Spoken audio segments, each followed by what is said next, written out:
এমনই বিপদের সময় হঠাৎ কোথা থেকে ইন্দ্র এসে উপস্থিত। সে মনে হয় সামনের রাস্তা দিয়ে যাচ্ছিল, হাঙ্গামা শুনে বাড়িতে ঢুকেছে। নিমেষে অন্তত 100খানা গলা চিৎকার করে উঠল।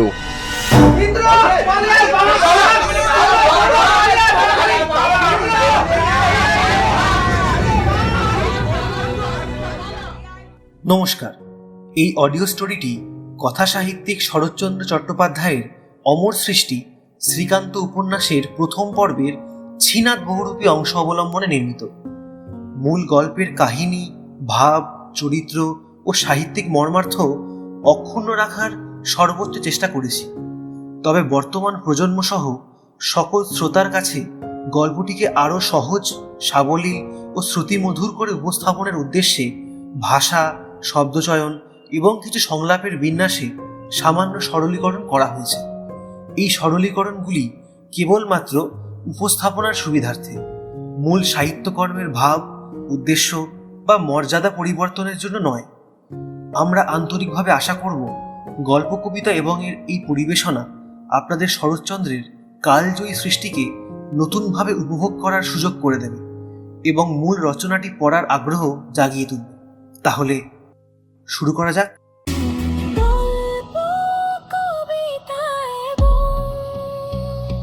যেখানে গল্প শুনে আমার এই ভবঘুরে জীবনের অপরাহ্ন বেলায় দাঁড়িয়ে এরই একটা অধ্যায় বলতে বসে আজ কত কথাই না মনে পড়ছে। ছেলেবেলা থেকে এমনি করেই তো বুড়ো হলাম। আত্মীয় অনাত্মীয় সকলের মুখে শুধু একটানা ছি ছি শুনে শুনে নিজেও নিজের জীবনটাকে একটা মস্ত ছি ছি ছি ছাড়া আর কিছুই ভাবতে পারিনি। কিন্তু কি করে যে জীবনের প্রভাতেই এই সুদীর্ঘ ছিছির ভূমিকা চিহ্নিত হয়ে গিয়েছিল, বহুকাল পরে আজ সেই সব স্মৃত ও বিস্মৃত কাহিনীর মালা গাঁথতে বসে যেন হঠাৎ সন্দেহ হচ্ছে, এই ছিছিটা যত বড় করে সবাই দেখিয়েছে হয়তো ঠিক তত বড় ছিল না। মনে হচ্ছে হয়তো ভগবান যাকে তার বিচিত্র সৃষ্টির ঠিক মাঝখানটিতে টেনে নেন, তাকে ভালো ছেলে হয়ে পরীক্ষায় পাশ করার সুবিধাও দেননি। গাড়ি পালকি চড়ে বহু লোকলস্কর সঙ্গে নিয়ে ভ্রমণ করে তাকে কাহিনী নাম দিয়ে ছাপানোর অভিরুচিও দেন না। বুদ্ধি হয়তো তাদের কিছু দেন, কিন্তু বিষয়ী লোকেরা তাকে সুবুদ্ধি বলে না। তাই প্রবৃত্তি তাদের এমনই অসঙ্গত খাপছাড়া এবং দেখার বস্তুও তৃষ্ণাটা স্বভাবতই এতই বেয়ারা হয়ে ওঠে যে তার বর্ণনা করতে গেলে সুধী ব্যক্তিরা বোধহয় হেসেই খুন হবেন। তারপরে সেই মন্দ ছেলেটি যে কেমন করে অনাদরে, অবহেলায়, মন্দের আকর্ষণে মন্দ হয়ে ধাক্কা খেয়ে, ঠক্কর খেয়ে অজ্ঞাতসারে অবশেষে একদিন অপযশের ঝুলি কাঁধে ফেলে কোথায় সরে পড়ে, সুদীর্ঘ দিন আর তার কোনো উদ্দেশ্যই পাওয়া যায় না। অতএব এসবও থাক, যা বলতে এসেছি সেটাই বরং বলি।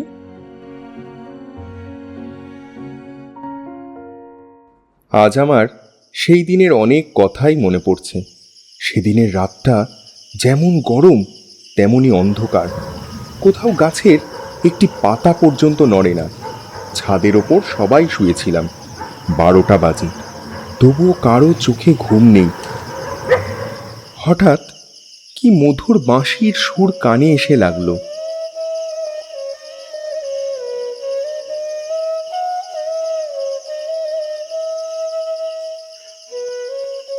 সহজ রামপ্রসাদী সুর, কত তো শুনেছি, কিন্তু বাঁশিতে যে এমন মুগ্ধ করে দিতে পারে তা জানতাম না। বাড়ির পূর্ব দক্ষিণ কোণে একটা প্রকাণ্ড আম কাঁঠালের বাগান, ভাগের বাগান।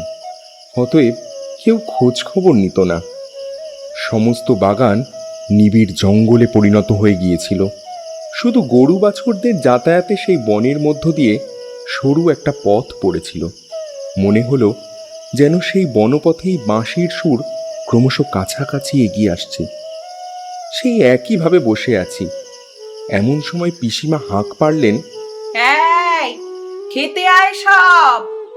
ও যতীন, নে নে, দুটো খেয়ে নিয়ে শুতে যা দেখি। সেই একই সময় নবীনদা খিড়কির দরজাটা খুলে ভেতরে ঢুকল। ব্যাস, আর যায় কোথায়? পিসিমা খপাত করে পাকড়াও করে বলল, এই যে এখন আসার সময় হলো। হ্যাঁ রে নবীন, বাঁশি বাজাচ্ছে কে বলতো? ওই রায়দের ইন্দ্র নাকি? হ্যাঁ হ্যাঁ, ওই হবে। ওই হতবাগা ছাড়া এই রাত বিরেতে এমন বাঁশি আর কে বাজাবে? আর ওই বনের মধ্যে ঢুকবেই বা কে এত রাত্রিরে? উমা, বলিস কি রে? ও কি গোসাই বাগানের জঙ্গল ভেঙে আসছে নাকি? তবে জঙ্গল ভেঙে নয়, ওই বনের মধ্যে গরু ছাগলের জন্য একটা সুঁড়ি পথ আছে, ওটা দিয়েই আসছে মনে হয়। উফ বাবা, আমি আর এদের নিয়ে পারি না। আচ্ছা, ওর মা কি বারণ করে না?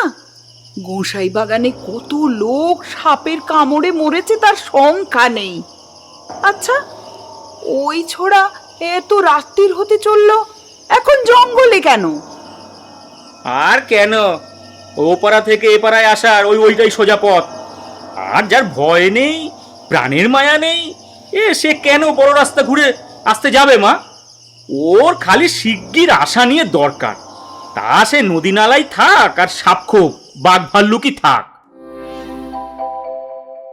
সেই দিনটা আমার খুব মনে পড়ে। সেদিন সকাল থেকেই আকাশের মুখ ভার। আমাদের বাড়ির পাশ দিয়ে বয়ে চলা ছোট নালাটা জলে একেবারেই টইটম্বুর হয়ে রয়েছে। শ্রাবণ মাস হওয়ায় বৃষ্টি থামার জয়ই নেই। সারাটা বিকেল বসে বসে আকাশের দিকে তাকিয়ে কিভাবে যে কেটে গেল তা বুঝতে পারলাম না। অপেক্ষায় ছিলাম কখন আমি, যতীন আর ছোটদা মিলে একটু খেলতে বেরোবো। সে সুযোগ আর হয়ে না ওঠায় অগত্যা মনে মনে সেগুড়ে বালি বলে এক চিলতে দালানটায় মুখটা হাঁড়ি করে বসে আছি। দেখতে দেখতে চারদিক অন্ধকারে ঘনিয়ে এলো।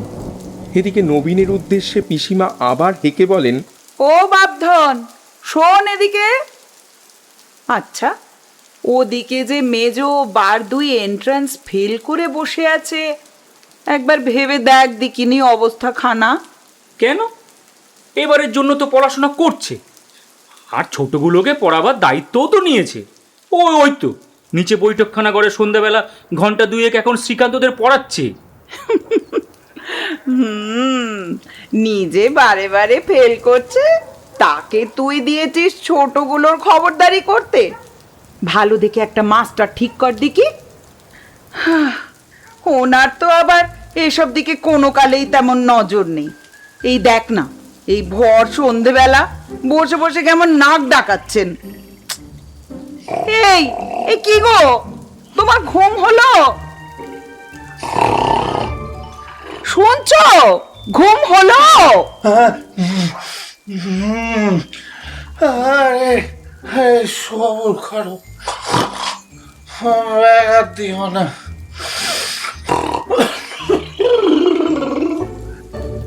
এই হচ্ছে আমার পিসেমশাই। ঘুমের মধ্যে নেহাত নির্ভেজাল, শান্ত শিষ্ট সাদাসিধে মানুষটি, কিন্তু ঘুম থেকে উঠলেই সে কথায় আসছি একটু পরে। ঘড়ির কাঁটায় ঠিক 7টা বাজতেই আমি, যতীন আর ছোটদা একেবারে ভালো ছেলের মতো বই খাতা দোয়াত কলম আর মাদুর নিয়ে নিচের বৈঠকখানা ঘরে এসে হাজির হলাম। দালানের অন্যদিকে বৃদ্ধ রামকমল ভট্টাচার্য আফিং খেয়ে অন্ধকারে চোখ বুজে একটা থেলো হুকোয় গড়গড়া টানছেন।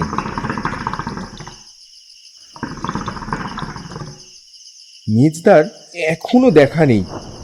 অতএব সুবোধ বালকের মতো একখানা বই সামনে খুলে জানলার পানে তাকিয়ে আছি। হঠাৎ দেউড়ির কাছে দারোয়ানদের হল্লা শুনতে পেয়ে উঠে গিয়ে জানলা দিয়ে সেদিকে তাকালাম। তারা এই সময় রোজই বসে তুলসীদাসী রামায়ণ গায় আর তামাকে ফুঁ দিয়ে খোশ গল্প করে। শুনতে পেলাম, আরে ভাটুয়া, আরে কাহা চলে বসা রে? और तो छिलाम जुगाड़ कर ली की? अरे रुक तो सही। अरे ले अरे भारत मुनि बसाई पाया तेरुता तेरा पदा ते अनुना।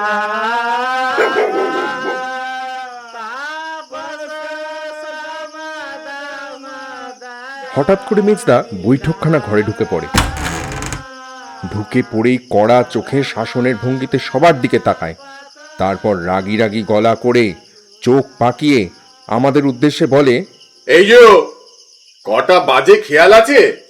এক্ষুনি পড়া আরম্ভ করো। এখানে একটু বলে রাখা দরকার, আমাদের পড়ার সময় ছিল 7:30 হতে 9টা। এই সময়টুকুর মধ্যে কথা বলে গল্প করে মেজদার পাশের পড়ায় ব্যাঘাত না ঘটায়, এই জন্য নিজে রোজ পড়তে বসেই কাঁচি দিয়ে কাগজ কেটে 20-30খানা টিকিটের মতো বানিয়ে রাখত। তাহার কোনোটাতে লেখা থাকতো বাইরে, কোনোটাতে থুতু ফেলা, কোনোটাতে নাক ঝাড়া, কোনোটাতে তেষ্টা পাওয়া, ইত্যাদি ইত্যাদি। এই একদম গোলমাল করিসনি। কাটা টিকিটগুলো ঠিক করে কৌটোতে ভরে রাখ দেখি। যতীন বাধ্য ছেলের মতো টিকিটগুলো গুনতে গুনতে বলে, তেষ্টা পাওয়া 10টা, নাক ঝাড়া 5, 6, 7, 8। শ্রীকান্ত, আর দুটোতে লেখ। আমি আরো দুটো চিরকুটে বড় বড় করে নাক ঝাড়া লিখে বললাম, এই নে তাহলে নাক ঝাড়া, থুতু ফেলা, তেষ্টা পাওয়া সবই 10টা করে হলো। এই 7:30 বাজে, আর কেউ কোনো কথা বলবে না। আমার পাশের পড়া আছে, কেউ ডিস্টার্ব করবে না। খুব দরকার পড়লে এই টিকিটগুলো নিয়ে দেবে, আমি লিখে দেবো। সুদ কষা হলো পাটিগণিতের একটি গুরুত্বপূর্ণ অধ্যায়, যেখানে মূলধনের উপর নির্দিষ্ট সময়ের জন্য যে অতিরিক্ত অর্থ প্রদান বা গ্রহণ করা হয় তাকে সুদ বলে। সুদ কষা মূলধন সুদের সময়। হাসতে পর, অত চেঁচাচ্ছিস কেন? আমি হাঁক কষতে পারছি না। আরে না, না চেঁচালে পড়ছি বুঝবে কি করে? আরও কিছুক্ষণ পড়াশোনা চলার পর যতীন একটা তেষ্টা পাওয়া টিকিট নিয়ে মেজদার কাছে যায়। মেজদা ওর হাত থেকে টিকিটটা নিয়েই গলা তিরিক্ষে করে বলে, তেষ্টা পাওয়া? হ্যাঁ, এই মাত্র পড়তে বসে এক্ষুনি তেষ্টা পাবে? এই বলে লাল কলম দিয়ে একটা বড় করে না লিখে দেয় ওই চিরকুটে।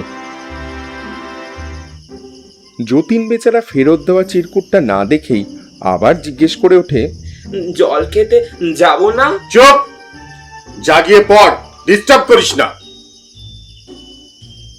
যতীনের অবস্থা দেখে আমার বেশ মজা লাগায় আমিও ওর দেখা দেখি একটা চিরকুট তুলে মেজদার কাছে যাই।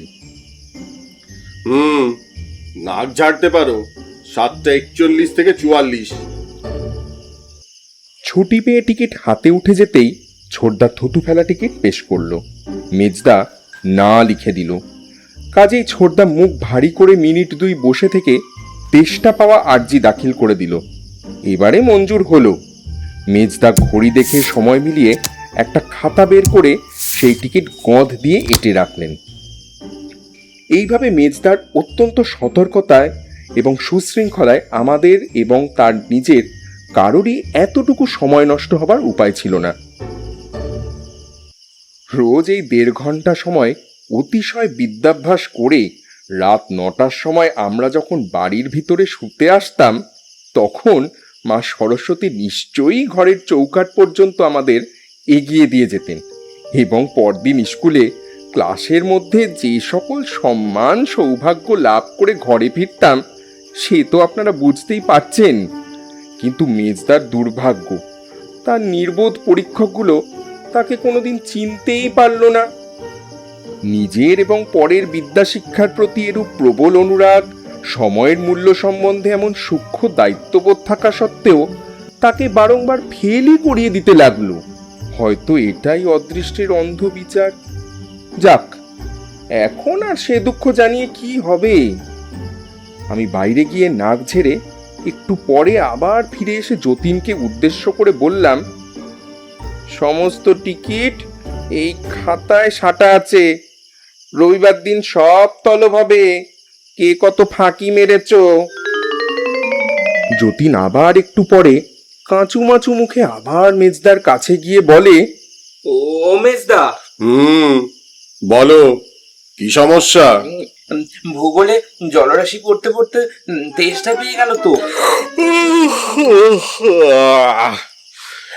এবার যেতে পারো, 8:45। জ্যোতিনগরটা ছুটি পেয়ে মনের আনন্দে আমার দিকে আর চোখে একটা টিপ্পনি কেটে দরজা দিয়ে বেরোতে যায়। হঠাৎ বাইরে উঠোনে ঝোপের কাছটায় কি একটা সরসর শব্দ শুনে সেদিকে ঘুরে তাকাতেই ওরে বাবারে, ওরে বাবারে, ওরে বাবারে, কে ফেললো রে, কে ফেললো রে, কে ফেললো রে, কি হলো?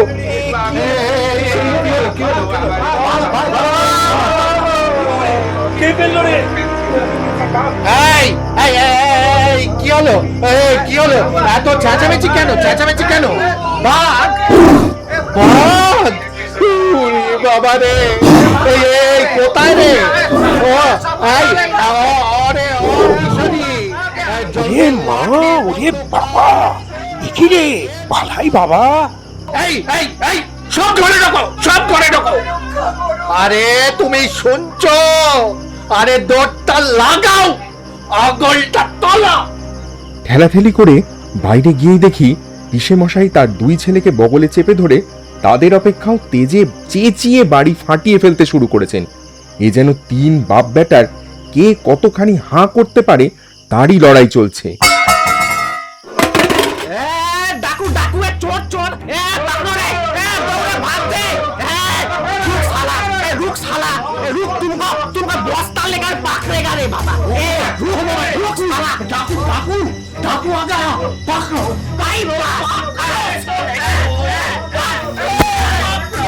पकड़ लिया चोर चोर लिया बाबू चोर पकड़ लिया बाबू बहुत बड़ा चोर है कुछ पड़ा नहीं बाबू ए एकदम दबोच लिया चोरी करेगा रे उल्लू का पट्टा अंदर में भागता है मार के एकदम ठिकाना लगा देगा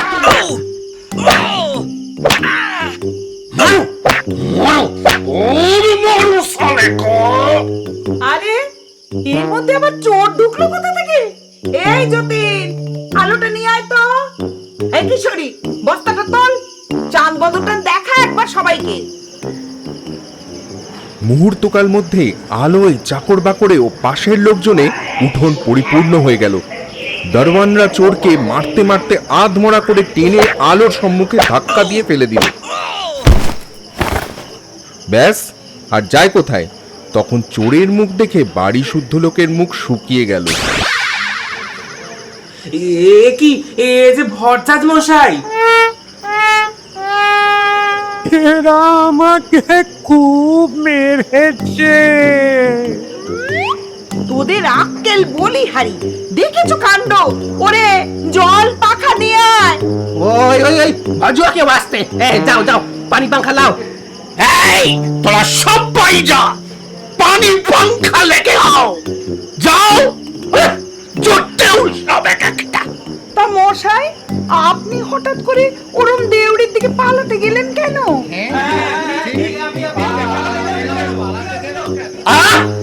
হয়েছিলটা কি সেটা তো বলবেন। ওই বাবা বলছি সে এক মস্ত ভাল্লুক লাফ মেরে উঠোনের দিকে এগিয়ে এলো। না না ভালুক নয়, মস্ত এক বাঘ, গায়ে ডোরা কাটা, ন্যাচ গুটিয়ে ঝোপের পাশে বসেছিল। মেজদার চৈতন্য হলে তিনি ড্যাব ড্যাব করে চেয়ে সব কথা শুনছিলেন। এবার নাক, মাথা ও পুরো শরীর গলিয়ে দিয়ে বলে উঠলেন, দ্য রয়্যাল বেঙ্গল টাইগার। তা বাঘই হোক ভাল্লুকই হোক, গেল কোথায়? আরে বাবা ভট্টাচার্য মশাই আপিমের ঘরে কি দেখতে কি দেখেছে? এতগুলো লোক যখন দেখেছে তখন কিছু তো একটা হবে। তখন কেউ বিশ্বাস করলো, কেউ করলো না, কিন্তু সবাই লণ্ঠন নিয়ে ভয়চকিত চোখে চারিদিকে খুঁজতে লাগলো। অকস্মাৎ পালোয়ান কিশোরী সিং এক লাফে একেবারে বারান্দার উপরে উঠে বাজখাই গলায় চেঁচিয়ে বলল,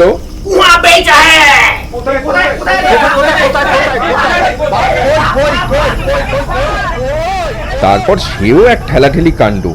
এতগুলো লোক সবাই একসঙ্গে বারান্দায় উঠতে চায়, কারও মুহূর্ত বিলম্ব সহ্য হয় না। উঠোনের এক প্রান্তে একটা ডালিম গাছ ছিল। দেখা গেল তারই ঝোপের মধ্যে বসে আছে একটা বৃহৎ জানোয়ার। বাঘের মতোই বটে, চোখের পলকে বারান্দা খালি হয়ে বৈঠকখানা ঘর ভরে গেল। জনপ্রাণী আর সেখানে নেই। সেই ঘরের ভিড়ের মধ্যে হতে পিসে মশাইয়ের উত্তেজিত কণ্ঠস্বর আসতে লাগলো।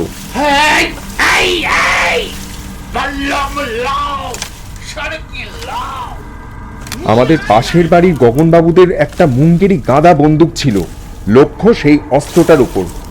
লাউ তো বটে, কিন্তু আনে কে? এমনই বিপদের সময় হঠাৎ কোথা থেকে ইন্দ্র এসে উপস্থিত। সে মনে হয় সামনের রাস্তা দিয়ে যাচ্ছিল, হাঙ্গামা শুনে বাড়িতে ঢুকেছে। নিমেষে অন্তত 100 খানা গলা চিৎকার করে উঠল।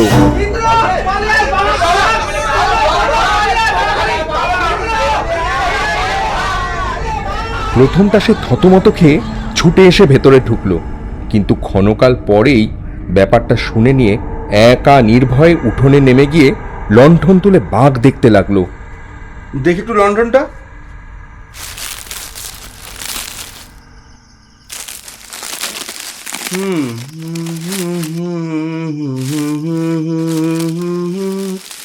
ডুবদের মন কালি বলে।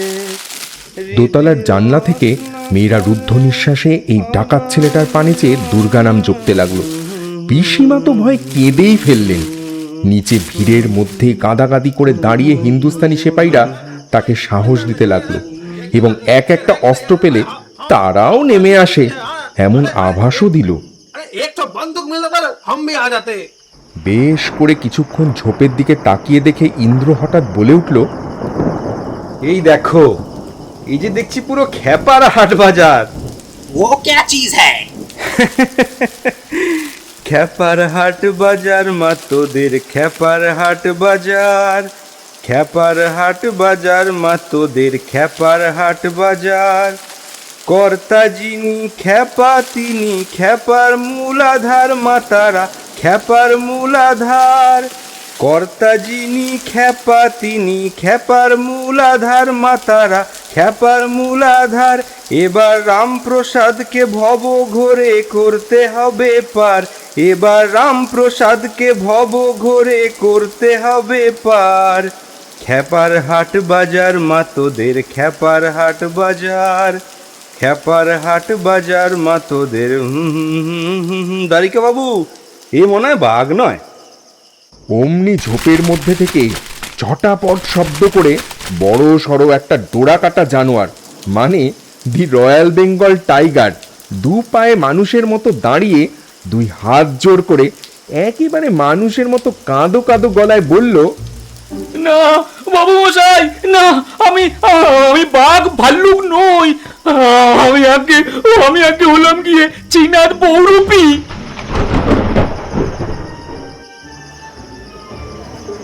সেই ভর সাঁঝের বেলায় বাঘের পোশাকধারী একটা লোক আর তার সামনে কাদা গুচ্ছের লোকগুলোর অমন ভয় আর কৌতূহল মেশানো মুখ দেখে ইন্দ্র আর হাসি চেপে রাখতে পারল না। ও তো ছাড়া, তুমি ভয় দেখাবার জায়গা পাওনি।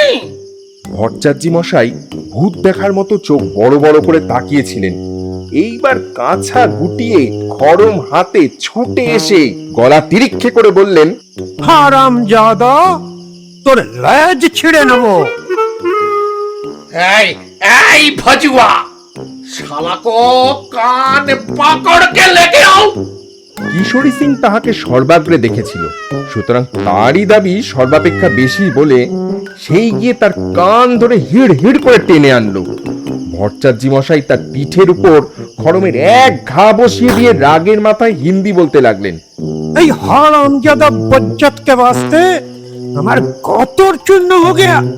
খোটা শালার বেটারা আমাকে যেন কিলাকে একদম কাঁঠাল পাকা দিয়া।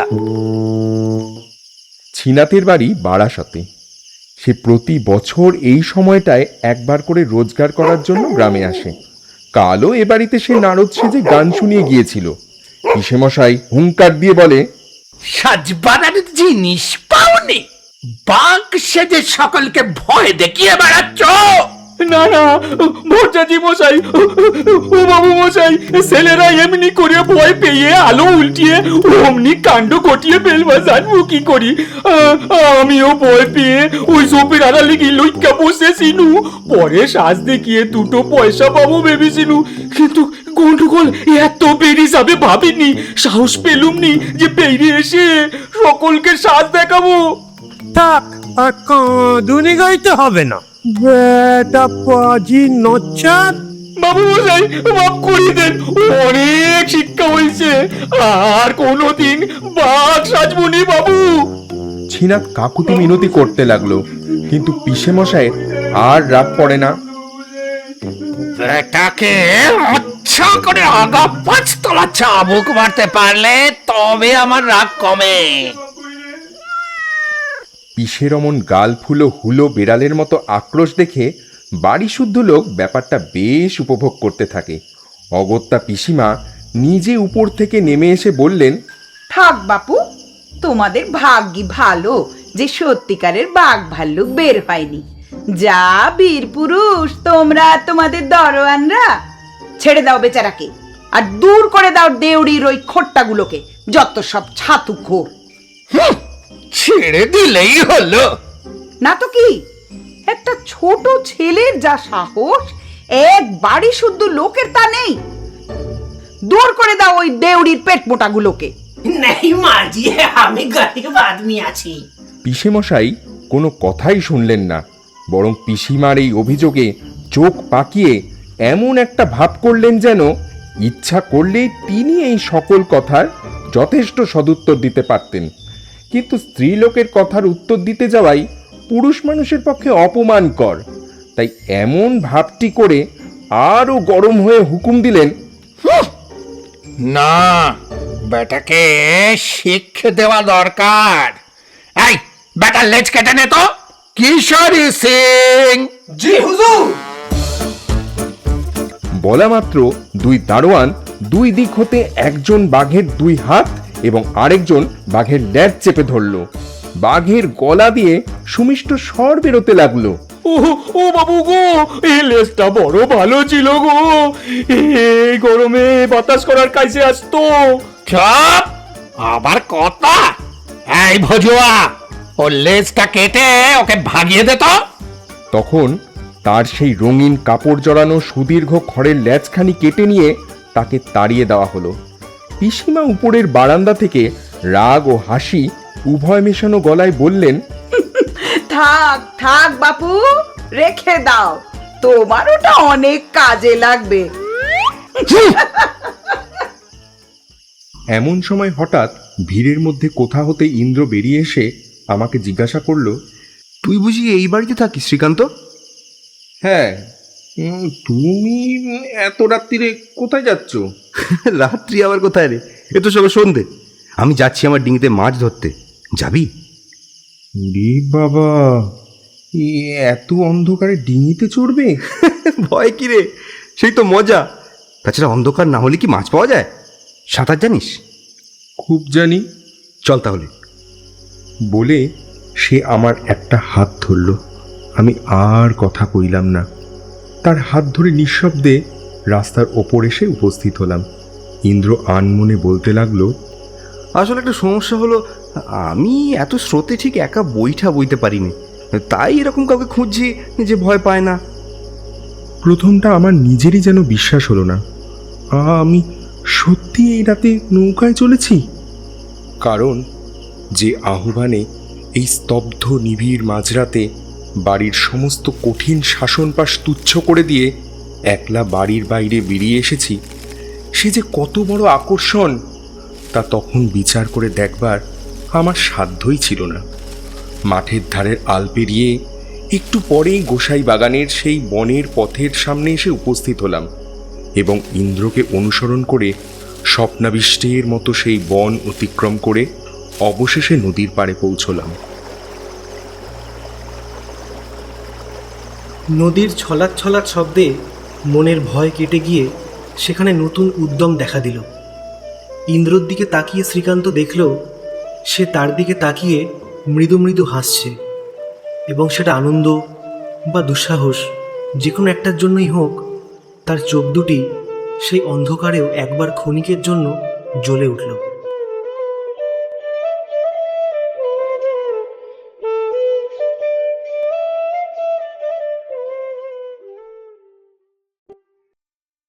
গল্পটি কেমন লাগলো তা কমেন্টে জানার অপেক্ষা অবশ্যই রইল। আমাদের সকলের তরফ থেকে আপনাদের অসংখ্য ধন্যবাদ। আবার দেখা হবে আর একটি গল্প নিয়ে আগামী সপ্তাহে। ভালো থাকবেন।